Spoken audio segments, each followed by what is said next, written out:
City Ravi ಪ್ರಕರಣದಲ್ಲಿ ಸರ್ಕಾರಕ್ಕೆ ಭಾರಿ ಮುಖಭಂಗ. ಎಫ್ಐಆರ್ ದಾಖಲಾಗಿ ಒಂದೇ ತಾಸಿನಲ್ಲಿ ಬಂಧಿಸಿದ್ರು ಪೊಲೀಸ್ ಪಡೆ. ನಿನ್ನೆ ರಾತ್ರಿ ಇಡೀ ಪೊಲೀಸರು ಸಿಟಿ ರವಿ ಅವರನ್ನ ಸುತ್ತಾಡಿಸಿದ್ರು. ಕಸ್ಟಡಿಗೆ ಕೇಳೋಕೆ ಮುಂದಾಗಿದ್ದ ಪೊಲೀಸರಿಗೆ ಇದೀಗ ನಿರಾಶೆ. ಪ್ರಕರಣ ವೈಯಕ್ತಿಕವಾಗಿ ಸಿಟಿ ರವಿ ಹಾಗೆ ಲಕ್ಷ್ಮೀ ಹೆಬ್ಬಾಳ್ಕರ್ ಅವರ ನಡುವಿನದ್ದಾದ್ರೂ ಕೂಡ ಸರ್ಕಾರ ವರ್ಸಸ್ ವಿರೋಧ ಪಕ್ಷ ಅನ್ನೋ ರೀತಿಯಲ್ಲಾಗಿತ್ತು.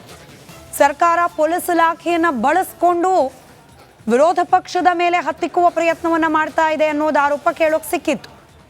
ಈಗ ಕಾಂಗ್ರೆಸ್ ಪಡೆಯ ಈ ಪ್ರಯತ್ನ ವಿಫಲವಾಗಿದೆ ಅಂತ ಹೇಳಿ ಬಿಜೆಪಿಗರು ಸಂಭ್ರಮಿಸುತ್ತಿದ್ದಾರೆ. ಬಿಜೆಪಿ ಕಾರ್ಯಕರ್ತರ ಸಂಭ್ರಮದ ದೃಶ್ಯವನ್ನ ಗಮನಿಸ್ತಾ ಇದ್ದೀರಿ. ಮತ್ತಷ್ಟು ಡೀಟೇಲ್ಸ್ ನಮ್ಮ ಪೊಲಿಟಿಕಲ್ ಬ್ಯೂರೋ ಹೆಡ್ ವಿಜಯ್ ನೀಡ್ತಾ ಹೋಗ್ತಾರೆ. ನೇರ ಸಂಪರ್ಕದಲ್ಲಿದ್ದಾರೆ. ವಿಜಯ್, ವೈಯಕ್ತಿಕ ವಿಚಾರವಾದರೂ ಕೂಡ ಪಕ್ಷಗಳ ನಡುವಿನ ಒಂದು ರೀತಿಯ ಜಿದ್ದಾಜಿದ್ದಕ್ಕೆ ಕಾರಣವಾಗಿತ್ತು ನಿನ್ನೆ ಪರಿಷತ್ನಲ್ಲಿ ನಡೆದ ಪ್ರಸಂಗ. ಬಿಜೆಪಿ ಪ್ರಾರಂಭಿಕ ಹಂತದ ಅಪ್ಪರ್ ಹ್ಯಾಂಡ್ ಅನ್ನ ಸಾಧಿಸ್ತಾ ಅಂತ ಹೇಳಿ ಸಿಟಿ ರವಿ ಅವರಿಗೆ ಕೋರ್ಟ್ ನೀಡಿದ ಆದೇಶದ ಮುಖಾಂತರ ಇದೇ ವಿಚಾರ ಕೂಡ ಈಗ ಚರ್ಚೆ ವಿಚಾರ ಆಗಿರುವಂಥದ್ದು. ಸಿಟಿ ರವಿ ಬಂಧನ ಮತ್ತು ಅದಕ್ಕಿಂತ ಮುಂಚೆ ನಡೆದಂಥ ಒಂದಷ್ಟು ಘಟನಾವಳಿಗಳೇನಿದೆ ಅದು ಸಂಪೂರ್ಣವಾಗಿ ರಾಜಕೀಯ ತಿರುವನ್ನು ತೆಗೆದುಕೊಂಡಿತ್ತು. ಬಿಜೆಪಿ ಮತ್ತು ಕಾಂಗ್ರೆಸ್ ನಡುವಿನ ರಾಜಕೀಯ ಸ್ವರೂಪ ಪಡ್ಕೊಂಡಿತ್ತು. ಅಂದರೆ ಆ ಸದನದಲ್ಲಿ ಹೇಳಿದಂಥ ಮಾತು ಏನಿದೆ ಅಂದರೆ ಇನ್ನೂ ಕೂಡ ಪ್ರೂವ್ ಆಗಬೇಕಾಗಿದೆ. ಆ ವಿಚಾರ ಸಂಬಂಧಪಟ್ಟಂತೆ ಯಾರು ಕೂಡ ಒಪ್ಪಕ್ಕೆ ಸಾಧ್ಯ ಇಲ್ಲ. ಆದರೆ ಆ ವಿಚಾರ ಹೇಳಿದ್ದಾರೋ ಇಲ್ವೋ ಅನ್ನೋಂಥದ್ದು ಇನ್ನೂ ಕೂಡ ಚರ್ಚೆ ವಿಚಾರ ಆಗಿರುವಂಥದ್ದು. ಇದರ ಬೆನ್ನಲ್ಲೇ ಬಿಜೆಪಿ ನಾಯಕರ ಒಂದಷ್ಟು ಆರೋಪಗಳೇನಿದೆ ಅಂದರೆ ಸಿಟಿ ರವಿನ ಏಕಾಏಕಿ ಸಡನ್ ಬಂಧಿಸಿರುವಂಥದ್ದು, ಅದಾದ ನಂತರ ಇಡೀ ರಾತ್ರಿ ಸುತ್ತಾಡಿಸಿದ್ದು, ಬೆಂಗಳೂರಿಗೆ ಕರ್ಕ ಬರ್ತಾರೆ ಅಂತ ಹೇಳಿದ್ದು, ಅದಾದ ನಂತರ ಮತ್ತೆ ಏನು ಬೆಳಗಾವಿಯ ನ್ಯಾಯಾಲಯಕ್ಕೆ ಹಾಜರುಪಡಿಸಿದ್ದು, ಇವೆಲ್ಲವೂ ಕೂಡ ಒಂದಷ್ಟು ಆರೋಪಗಳೇನಿದೆ ಅದು ತೀವ್ರ ರಾಜಕೀಯ ಸ್ವರೂಪವನ್ನು ಪಡೆದುಕೊಂಡಿತ್ತು. ಕಾಂಗ್ರೆಸ್ ಬಿಜೆಪಿ ನಾಯಕರ ತೀವ್ರ ವಾಕ್ಸಮರಕ್ಕೆ ಕಾರಣ ಆಗಿತ್ತು. ಇದೆಲ್ಲರ ಬೆನ್ನಲ್ಲೇ ಕೂಡ ಈಗ ಹೈಕೋರ್ಟ್ ಜಾಮೀನು ಕೊಟ್ಟಿರುವಂಥದ್ದೇನಿದೆ ಅದು ಸರ್ಕಾರಕ್ಕೆ ಒಂದು ರೀತಿಯ ಮುಖಭಂಗ ಆಗಿರುವಂಥದ್ದು. ಯಾಕೆ ಅಂತಂದ್ರೆ ಒಂದು ಪ್ರಶ್ನೆಯನ್ನು ಎತ್ತಿರುವಂಥದ್ದು ಹೈಕೋರ್ಟ್ ಜಾಮೀನು ಕೊಡುವಂಥ ಸಂದರ್ಭದಲ್ಲಿ ಬೇರೆ ಪ್ರಕರಣಗಳಲ್ಲಿ ನೀವು ತಿಂಗಳಗಟ್ಟಲೆ ವರ್ಷಗಟ್ಟಲೆ ಕೂಡ ನೀವು ಬಂಧಿಸೋದಿಲ್ಲ, ಕೆಲವು ಪ್ರಕರಣ ಹೇಳುವ ಮೂಲಕ ಒಂದು ಚಾಟಿ ಏಟನ್ನು ಕೊಟ್ಟಿರುವಂಥದ್ದು. ರೈಟ್ ವಿಜಯ್, ಸಂಪರ್ಕದಲ್ಲಿರಿ. ಬಿಜೆಪಿ ರಾಜ್ಯಾಧ್ಯಕ್ಷರಾದ BY ವಿಜೇಂದ್ರ ಅವರು ನಮ್ಮ ಜೊತೆ ದೂರವಾಣಿ ಸಂಪರ್ಕದಲ್ಲಿದ್ದಾರೆ. ವಿಜೇಂದ್ರ ಅವರೇ, ಸಿಟಿ ರವಿ ಅವರ ಕುರಿತಾದ ಕೋರ್ಟ್ನ ಆದೇಶ, ನಿಮ್ಮ ಮೊದಲ ಪ್ರತಿಕ್ರಿಯೆ? ಕೋರ್ಟಿನ ಆದೇಶವನ್ನ ಭಾರತೀಯ ಜನತಾ ಪಾರ್ಟಿ ನಾವು ಸ್ವಾಗತ ಮಾಡ್ತೇವೆ. ರಾಜ್ಯ ಸರ್ಕಾರದ ಅಧಿಕಾರದ ದರ್ಪದಿಂದ ಕಾನೂನನ್ನ ಸಂಪೂರ್ಣವಾಗಿ ಗಾಳಿಗೆ ತೂರಿ ಒಬ್ಬ ಜನಪ್ರತಿನಿಧಿಯನ್ನ ನಡೆಸಿಕೊಂಡಿರ್ತಕ್ಕಂಥ ಸಿಟಿ ರವಿ ಪ್ರಕರಣದಲ್ಲಿ ಸರ್ಕಾರಕ್ಕೆ ಭಾರಿ ಮುಖಭಂಗ. ಎಫ್ಐಆರ್ ದಾಖಲಾಗಿ ಒಂದೇ ತಾಸಿನಲ್ಲಿ ಬಂಧಿಸಿದ್ರು ಪೊಲೀಸ್ ಪಡೆ. ನಿನ್ನೆ ರಾತ್ರಿ ಇಡೀ ಪೊಲೀಸರು ಸಿಟಿ ರವಿ ಅವರನ್ನ ಸುತ್ತಾಡಿಸಿದ್ರು. ಕಸ್ಟಡಿಗೆ ಕೇಳೋಕೆ ಮುಂದಾಗಿದ್ದ ಪೊಲೀಸರಿಗೆ ಇದೀಗ ನಿರಾಶೆ. ಪ್ರಕರಣ ವೈಯಕ್ತಿಕವಾಗಿ ಸಿಟಿ ರವಿ ಹಾಗೆ ಲಕ್ಷ್ಮೀ ಹೆಬ್ಬಾಳ್ಕರ್ ಅವರ ನಡುವಿನದ್ದಾದ್ರೂ ಕೂಡ ಸರ್ಕಾರ ವರ್ಸಸ್ ವಿರೋಧ ಪಕ್ಷ ಅನ್ನೋ ರೀತಿಯಲ್ಲಾಗಿತ್ತು. ಸರ್ಕಾರ ಪೊಲೀಸ್ ಇಲಾಖೆಯನ್ನು ಬಳಸಿಕೊಂಡು ವಿರೋಧ ಪಕ್ಷದ ಮೇಲೆ ಹತ್ತಿಕ್ಕುವ ಪ್ರಯತ್ನವನ್ನ ಮಾಡ್ತಾ ಇದೆ ಅನ್ನೋದು ಆರೋಪ ಕೇಳೋಕೆ ಸಿಕ್ಕಿತ್ತು. ಈಗ ಕಾಂಗ್ರೆಸ್ ಪಡೆಯ ಈ ಪ್ರಯತ್ನ ವಿಫಲವಾಗಿದೆ ಅಂತ ಹೇಳಿ ಬಿಜೆಪಿಗರು ಸಂಭ್ರಮಿಸುತ್ತಿದ್ದಾರೆ. ಬಿಜೆಪಿ ಕಾರ್ಯಕರ್ತರ ಸಂಭ್ರಮದ ದೃಶ್ಯವನ್ನ ಗಮನಿಸ್ತಾ ಇದ್ದೀರಿ.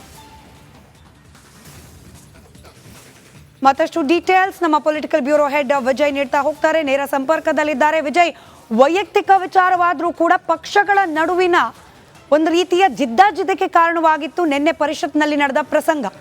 ಬಿಜೆಪಿ ಪ್ರಾರಂಭಿಕ ಹಂತದ ಅಪ್ಪರ್ ಹ್ಯಾಂಡ್ ಅನ್ನ ಸಾಧಿಸ್ತಾ ಅಂತ ಹೇಳಿ ಸಿಟಿ ರವಿ ಅವರಿಗೆ ಕೋರ್ಟ್ ನೀಡಿದ ಆದೇಶದ ಮುಖಾಂತರ ಇದೇ ವಿಚಾರ ಕೂಡ ಈಗ ಚರ್ಚೆ ವಿಚಾರ ಆಗಿರುವಂಥದ್ದು.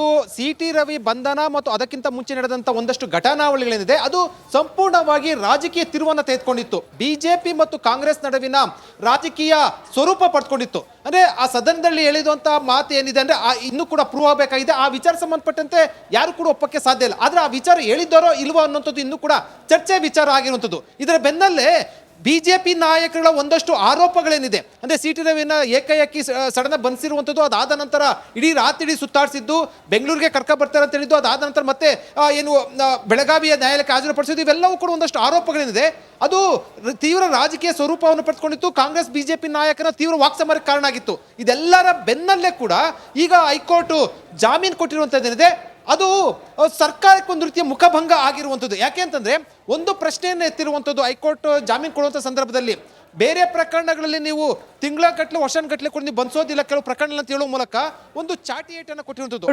ರೈಟ್ ವಿಜಯ್, ಸಂಪರ್ಕದಲ್ಲಿರಿ. ಬಿಜೆಪಿ ರಾಜ್ಯಾಧ್ಯಕ್ಷರಾದ BY ವಿಜೇಂದ್ರ ಅವರು ನಮ್ಮ ಜೊತೆ ದೂರವಾಣಿ ಸಂಪರ್ಕದಲ್ಲಿದ್ದಾರೆ. ವಿಜೇಂದ್ರ ಅವರೇ, CT ರವಿ ಅವರ ಕುರಿತಾದ ಕೋರ್ಟ್ನ ಆದೇಶ, ನಿಮ್ಮ ಮೊದಲ ಪ್ರತಿಕ್ರಿಯೆ? ಕೋರ್ಟಿನ ಆದೇಶವನ್ನ ಭಾರತೀಯ ಜನತಾ ಪಾರ್ಟಿ ನಾವು ಸ್ವಾಗತ ಮಾಡ್ತೇವೆ.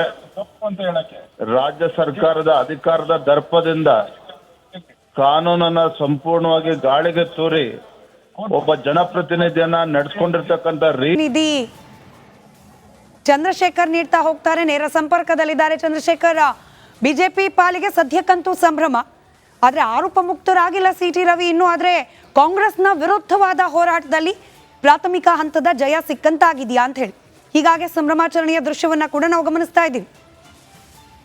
ಸ್ಮಿತಾ, ಖಂಡಿತವಾಗ್ಲೂ ಈಗಾಗಲೇ CT ರವಿ ಅವರ ವಿರುದ್ಧವಾಗಿ ಇದ್ದಂಥ ಒಂದಷ್ಟು ಆರೋಪಗಳೇನಿತ್ತು, ಆ ಆರೋಪಕ್ಕೆ ಸಂಬಂಧಪಟ್ಟಂತೆ ಈಗ ಹೈಕೋರ್ಟ್ ದೊಡ್ಡ ರಿಲ್ಯಾಕ್ಸ್ ಅನ್ನು ಕೊಟ್ಟಿರ್ತಕ್ಕಂಥದ್ದು. ಯಾಕಂದರೆ ಇವತ್ತು ಏನು ಜನಪ್ರತಿನಿಧಿ ನ್ಯಾಯಾಲಯದ ಜೊತೆಗೆ ಹೈಕೋರ್ಟ್ನಲ್ಲೂ ಕೂಡ ಕೇಸನ್ನು ಹಾಕುವಂಥ ಕೆಲಸಕ್ಕೆ ಮುಂದಾಗಿತ್ತು. ಸೊ ಹೀಗಾಗಿ BJP ಮಾಡಿದಂಥ ಅಂದರೆ ಜನಪ್ರತಿನಿಧಿ ನ್ಯಾಯಾಲಯದಲ್ಲಿ ಜಾಮೀನು ಸಿಗ್ಬೋದು, ಸಿಗದೇ ಇರ್ಬೋದು, ಆದರೆ ಹೈಕೋರ್ಟ್ ಮೂಲಕ ಒಂದು ಪ್ರಯತ್ನವನ್ನು ಮಾಡೋಣ ಅನ್ನುವಂಥ ಒಂದು ಮುನ್ನಾಲೋಚನೆಯನ್ನು ಕೂಡ ಮಾಡಲಾಗಿತ್ತು. ಸೊ ಹೀಗಾಗಿ ಏನು CT ರವಿ ಅವರ ಪರವಾಗಿ ಅಶೋಕ್ ಹಾರ್ನಳ್ಳಿ ಅವರು ವಾದವನ್ನು ಮಂಡಿಸಿದ್ರು. ಸೊ ಹೀಗಾಗಿ ತಕ್ಷಣವೇ ಅಂದರೆ ಎಲ್ಲಿ ಇದ್ದಾರೆ ಅಲ್ಲೇ ಬಿಡುಗಡೆ ಮಾಡಬೇಕು ಅನ್ನುವಂಥದ್ದು. ಆದರೆ ಅದಕ್ಕೆ ಒಂದು ಕಾಪಿ ಬೇಕು, ಆದೇಶ ಬೇಕು. ಹೀಗಾಗಿ ಅದನ್ನು ವಾಟ್ಸಪ್ ಮೂಲಕ ತರಿಸ್ಕೊಂಡು ದಾವಣಗೆರೆಯ ಒಳಗಾಗಿ ಅಂದರೆ ದಾವಣಗೆರೆಗೆ ರೀಚ್ ಆಗೋದ್ರ ಒಳಗಾಗಿ ಪೊಲೀಸರಿಂದ CT ರವಿ ಅವ್ರನ್ನ ಬಿಡಿಸ್ಕೊಳ್ಳೋದಕ್ಕೆ ಈಗ ಎಲ್ಲ ತಯಾರಿಯನ್ನು ಕೂಡ ಮಾಡ್ಕೊಳ್ತಾ ಇದ್ದಾರೆ. ಸೊ ಇದರ ಜೊತೆಗೆ CT ರವಿ ಅವರು ಈವರೆಗೂ ಏನು ಪೊಲೀಸರ ಜೊತೆಯಲ್ಲಿ ಕಸ್ಟಡಿಯಲ್ಲಿ ಬೆಂಗಳೂರಿಗೆ ಬರ್ತಾ ಇದ್ರು, ಸೊ ಅವರನ್ನು ಬಿಡುಗಡೆ ಮಾಡಲಿಕ್ಕೆ ಎಲ್ಲ ತಯಾರಿಯನ್ನು ಮಾಡ್ಕೊಳ್ಳೋದ್ರ ಜೊತೆಗೆ ದಾವಣಗೆರೆಯಲ್ಲಿ ದೊಡ್ಡ ಸಂಭ್ರಮಾಚರಣೆಯನ್ನು ಮಾಡಲಿಕ್ಕೂ ಕೂಡ ಒಂದಷ್ಟು ತಯಾರಿಯನ್ನು ಮಾಡ್ಕೊಳ್ತಾ ಇರ್ತಕ್ಕಂಥದ್ದು. ಈಗಾಗಲೇ ಏನು ಮಾಜಿ ಸಚಿವ ರೇಣುಕಾಚಾರ್ಯ ಅವರು ಸೇರಿದಂತೆ BJPಯ ಯಾರೆಲ್ಲ ಶಾಸಕರು ದಾವಣಗೆರೆಯಲ್ಲಿದ್ದಾರೆ ಅವರೆಲ್ಲರೂ ಕೂಡ ದೊಡ್ಡ ಸಂಭ್ರಮಾಚರಣೆ ಮಾಡಲಿಕ್ಕೆ ಸಕಲ ತಯಾರಿಯನ್ನು ಕೂಡ ಮಾಡ್ಕೊಂಡಿದ್ದಾರೆ. ಸೊ ಹೈಕೋರ್ಟ್ ಆದೇಶದ ಕಾಪಿ ಸಿಕ್ತಿದ್ದಂತೆ ಸೊ ಈಗಾಗಲೇ CT ರವರ ಜೊತೆ ಅಂದರೆ ಹಿಂದಿನ ವಾಹನದಲ್ಲಿ ರಾಜ್ಯಾಧ್ಯಕ್ಷ BY ವಿಜೇಂದ್ರ ಆಗಿರ್ಬೋದು ಮತ್ತು ಅಶೋಕ್ ಆಗಿರ್ಬೋದು, ವಿಪಕ್ಷ ನಾಯಕರು ಸೇರಿದಂತೆ ಅನೇಕ BJP ನಾಯಕರು ಜೊತೆಯಲ್ಲೇ ಸಾಕ್ತಾ ಇರೋದ್ರಿಂದ ಸೊ ಅವರನ್ನು ಬಿಡುಗಡೆ ಮಾಡಿಸ್ಕೊಳ್ಳೇಬೇಕು. ಜೊತೆಯಲ್ಲಿ ಒಂದು ದೊಡ್ಡ ಸಂಭ್ರಮಾಚರಣೆಯನ್ನು ಮಾಡ್ಕೊಳ್ಳೋಂಥದ್ದು. ಯಾಕೆಂತಂದರೆ ಸದನದಲ್ಲಿ ಆದಂಥ ಒಂದಷ್ಟು ವಿಚಾರ ಏನಿದೆ ಅದನ್ನು ಸದನದಲ್ಲೇ ತೀರ್ಮಾನ ಮಾಡ್ಕೋಬೇಕು. ಅಲ್ಲಾದಂಥ ಪ್ರೊಸೀಡಿಂಗ್ಸನ್ನು ಕೋರ್ಟ್ ಮೆಟ್ಟಿಲೇರೋದ್ರ ಮೂಲಕ ಯಾವುದೇ ರೀತಿಯಾದಂಥ ನಿರ್ಧಾರಗಳನ್ನು ತೆಗೆದುಕೊಳ್ಬಾರ್ದು ಅನ್ನೋಂಥದ್ದು ಭಾಳ ಸ್ಪಷ್ಟವಾಗಿದೆ. ಆದರೂ ಕೂಡ CT ರವಿ ಅವರ ವಿಚಾರದಲ್ಲಿ ಆಕ್ಷೇಪಾರ್ಹ ಹೇಳಿಕೆಯನ್ನು ಕೊಟ್ಟಿದ್ದ ಇಲ್ವಾ ಅನ್ನುವಂಥದ್ದನ್ನು ಅಲ್ಲೇ ತೀರ್ಮಾನ ಮಾಡ್ಕೋಬೇಕಾಯಿತು. ಆದರೆ ಈ ಒಂದು ವಿಚಾರಕ್ಕೆ ಸಂಬಂಧಪಟ್ಟಂತೆ ಸರ್ಕಾರ ಎಲ್ಲೋ ಒಂದು ಕಡೆ CT ರವಿ ಅವ್ರನ್ನ ಬಂಧನ ಮಾಡೋ ಮೂಲಕ ದೊಡ್ಡ ಎಡವಟ್ಟನ್ನು ಮಾಡ್ಕೊಳ್ತಾ ಅನ್ನುವಂಥದ್ದು ಕೂಡ ಇದು ಭಾಳ ಸ್ಪಷ್ಟವಾಗಿದೆ. ಸೊ ಹೀಗಾಗಿ ಹೈಕೋರ್ಟೇ ಈಗ ಮಧ್ಯಂತರ ಜಾಮೀನನ್ನು ಕೊಟ್ಟಿದ್ರಿಂದ ಕೇಸ್ ಮುಂದುವರಿಯುತ್ತೆ. ಆದರೆ ಸದ್ಯದ್ದೇ ತಕ್ಷಣವೇ ಬಿಡುಗಡೆ ಮಾಡಬೇಕು ಅನ್ನೋಂಥ ಸೂಚನೆ ಕೊಟ್ಟಿರೋದ್ರಿಂದ ಈಗ ಯಾವ ರೀತಿ ನಿರ್ಧಾರವನ್ನು ತೆಗೆದುಕೊಳ್ತಾರೆ ಮತ್ತು ಪೊಲೀಸರು ಈ ಕೂಡಲೇ ಬಿಡುಗಡೆ ಮಾಡಬೇಕಾದಂಥ ಅನಿವಾರ್ಯತೆ ಇರುತ್ತೆ. ಸ್ಮಿತಾ, ಧನ್ಯವಾದ ಚಂದ್ರಶೇಖರ್ ಮಾಹಿತಿಗಾಗಿ.